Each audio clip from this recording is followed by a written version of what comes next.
Good evening, ladies and gentlemen. Today I'm going to be reviewing the Marvel Legends 2020 Venom figure. Here he is in the deluxe style packaging, and pretty nice. The nice Venom logo there. So Hasbro 4+, little image of Venom at the top in this bit. Marvel Legends series. Picture of the character on the back. Another picture of the figure, and then a read up. So yeah, let's open this huge figure up. So out of the packaging, and here is the figure. And first of all, when you take out the packaging, it will have no back, and I'm not insulting it for having a flat ass. It literally will have no back. So you have to get the back piece that comes with it, and then just stick it on, just like so, and it should click in, and there you go. Okay, so out of the packaging and fully assembled is the figure. It doesn't come with any accessories, which is a bit annoying, but you know, it's quite a big figure, so you can't really expect that as it is a Marvel Legends figure. So this figure uses the mould of the Monster Venom Builder figure from a while back. I believe that was the Matt Gargan Monster Venom, whereas this sort of Eddie Brock big Venom design. And yeah, I do really like the design of it. Looks really nice. Now over the black, this figure does have a lot of blue paint on it, sort of like dry brushing, but I'm not sure if it is. And yeah, it looks really nice, really great on this figure. Well done Hasbro on that one. Overall, the paint applications on this figure are pretty good. On these hands, not really having too many issues on there. The big spider logo across the chest looks great, travels around underneath, all the way around. Not many issues on there. There's a bit of a seam where it connects, but that's because the back does come detached, obviously. The teeth, the paint is okay. I mean, this is with all figures, it's not just mine, but it is a straight line across, and I would like it if they had you know, more specific detail, because teeth isn't just one flat line as like that. It'd be a bit more jagged, so that is annoying, but it's not really noticeable properly.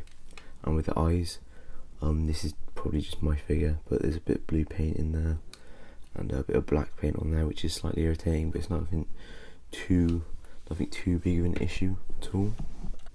The mould from this head is pretty nice. A very wide open mouth. It does look a bit odd sometimes, so it would have been nice maybe if they came with another head that had a slightly more closed mouth, or a fully closed mouth without the tongue sticking out. But it's alright. It's very open though. The sculpting looks great though, especially around here where you have the red there, looks really nice. And the sculpt for the tongue also looks really nice. Very, you know, Venom looking head sculpt. The sculpt for the body is also really nice. You can see it's a really big bulky figure, and does have all this sculpted veinage all over the figure, which does make it look really nice. There's a nice level of detail to it. It does look really cool. You also get these extra little tendrils that stick out. You get one on each arm, and then you get some on the back. I know they're not detachable, but they do. You can tell that they are separate pieces. But yeah, I think they really do add nice detail, and they do look really nice on the figure. The sculpt for the hands is pretty nice as well. You get this really nice open clawed hand, as you can see. No paint on the fingernails, but that's obvious because the Venom won't have painted fingernails, it's all black. And then on the left side you get the closed hand, or slightly more closed, it's not fully closed. Like I said earlier, it would have been nice to have some interchangeable hands, you know, maybe fists or something. The legs, they're very thick but short, which is, you know, proportionate for the Venom design. And you get these feet, which do look really cool, and sharp toes, and the big feet. And this figure is really easy to stand up, which I love, because I've had so many times where I spent, you know, 10 minutes just trying to get a figure to stand up.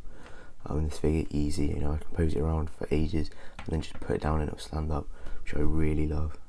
One thing I think is a great opportunity is if they use this body mold to do what's it called, a Sony movie, I was going to say MCU, but it's not, a Riot figure to go with the Venom movie figure, because Riot is a bit bigger. I mean, it's not actually quite to scale, but I still think it would look pretty good. Yeah, but I think all the veins and everything works really well in that style. Obviously, I guess it'd have to be even like more deluxe, more expensive, because obviously he needs, you know, sort of axe hands and everything. But yeah, I mean, it's not perfect scale, but it's better than not getting one at all. So in terms of articulation, the head moves up that far, which is pretty good, down that far, all the way around, and there's a little bit of pivot.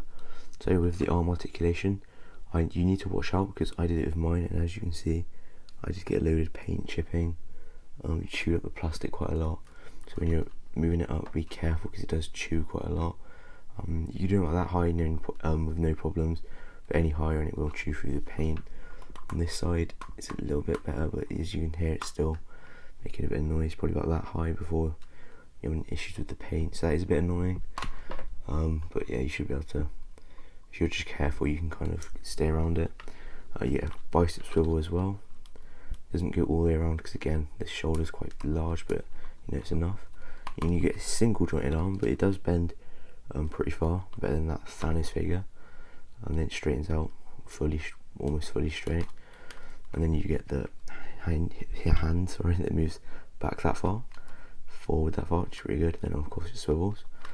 Same on this hand, swivels as well. And then you get the ab crunch, which is pretty nice. It crunches all the way forward that much, and then back that much, which isn't really far. I guess that's kind of straight. That's not really back properly.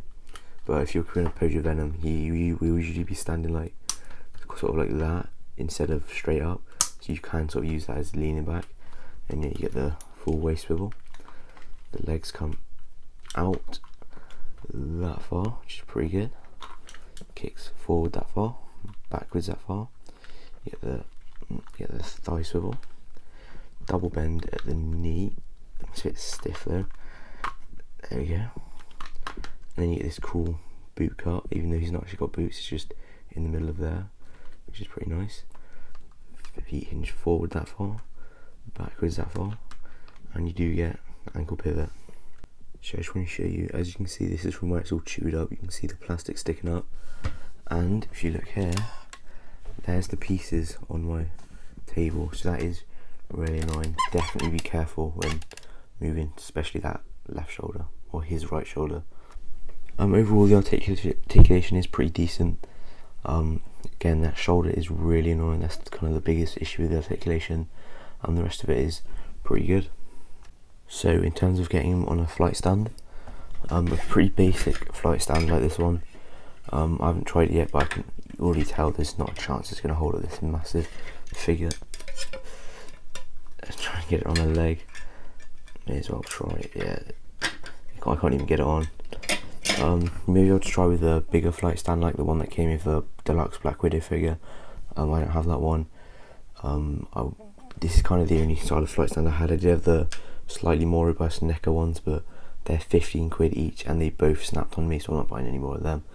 So in terms of a flight stand, unless you can find a really like bulky one that you have lying around, you're not going to be able to get him on a flight stand. Now let's get into some comparisons. So here is Venom next to the Retro Collection Spider-Man figure, and these two do scale pretty well together. You know, for having a monster, kind of monstery Venom, not monster Venom the character, but your bigger Venom with your Spider-Man. And yeah, these, like I said, these scale really well together. They look great, and I can't wait to pose them together. Here is Venom next to the Craven and Symbiote Spider-Man 2-pack, Symbiote Spider-Man figure. And yeah, these do look they look pretty good together. Obviously I think this does work more with the, in terms of look, having them with each other, with the regular Venom figure as this monster Venom. The colour's slightly different, slightly different kind of version-ish, but I still think they do look pretty good together. You can still have this as Symbiote Spider-Man and then Venom. So yeah. So as you probably know, inside of the Venom symbiote is a person. So taking the head off, and let's see if we can head swap some heads on it. So firstly, we have the normal Osborn head sculpt from the Retro Collection Green Goblin. That one kind of fits, but not really, and it looks really odd. It's kind of funny, but yeah, if you wanted to have normal Osborn as Venom, you can. Next, I'll try that. This was the Craven and Symbiote Spider-Man 2-pack Battle Damage Peter Parker head sculpt. That one also kind of fits on, but not really. Again, it does look a bit odd, but it does kind of work. I can kind of see that being possible. Next up, we have the Thumbish head sculpt. That one does actually fit on pretty well. And yeah, that actually looks, I mean, that looks kind of cool. If you want to have like a, do you know what I mean, like a Venom Thanos, that actually works really well. I kind of like the look of that. You can also, that kind of does fit in there, so if you wanted, you can have sort of a Venomized Thanos, which I think is kind of cool. Next we have the Captain America head sculpt. Sorry, I believe this is from the free pack, the Civil War. It's supposed to be MCU cap, but as you can see, it looks nothing like him. But it does kind of look like a comic Flash Thompson, if you get what I mean. Do you know what I mean? It does kind of, just the blonde hair. So if this fits, kind of fits on there. So yeah, if you wanted it to, you can kind of have it looking a bit like Flash Thompson's in there. You can also kind of fit the Retro Collection Spider-Man head sculpt on there. So you can have Spider-Man Venom. It's quite fun actually. There's what's called Marvel Legends Fox X-Men Wolverine from X-Men Origins head sculpt. And yeah, that actually does work very well. I think that looks quite cool. So you can sort of Wolverine Venom. Now let's get on to some posing.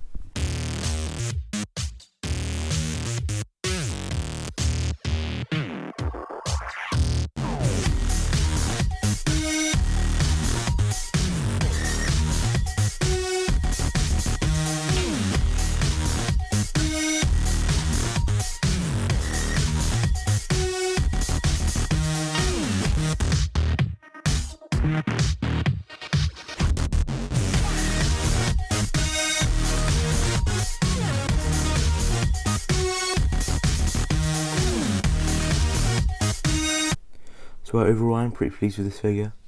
I do really like it. Really glad that they came out with it. Obviously a few issues with the rub on the shoulders, and it would have been nice to get an interchangeable head or hands. But I don't really mind that they haven't gone with that. I'm just really glad that we did get this figure. It is my first Venom figure, even though I have a pretty large collection. There's not too many Venom figures that have been released that recently. And I really do like this one. Obviously there is the Retro Collection Venom from the Spider-Man TV show, which I'm not sure if I'll get. I might not. I'm not sure how available it is yet, because it is pretty new, and I'm not sure if it's like a special release, because I've seen pictures with that special box, so I'll have to see, and I'm not sure if I'll get it anyway, because I'm not like a huge fan of the design. I prefer the sort of regular comic-y designs, and not with the blue and red. But anyway, I do really love this figure. Thank you so much for watching. Please subscribe and like, and I'll see you in the next one, which by the way is going to be the movie Venom figure review.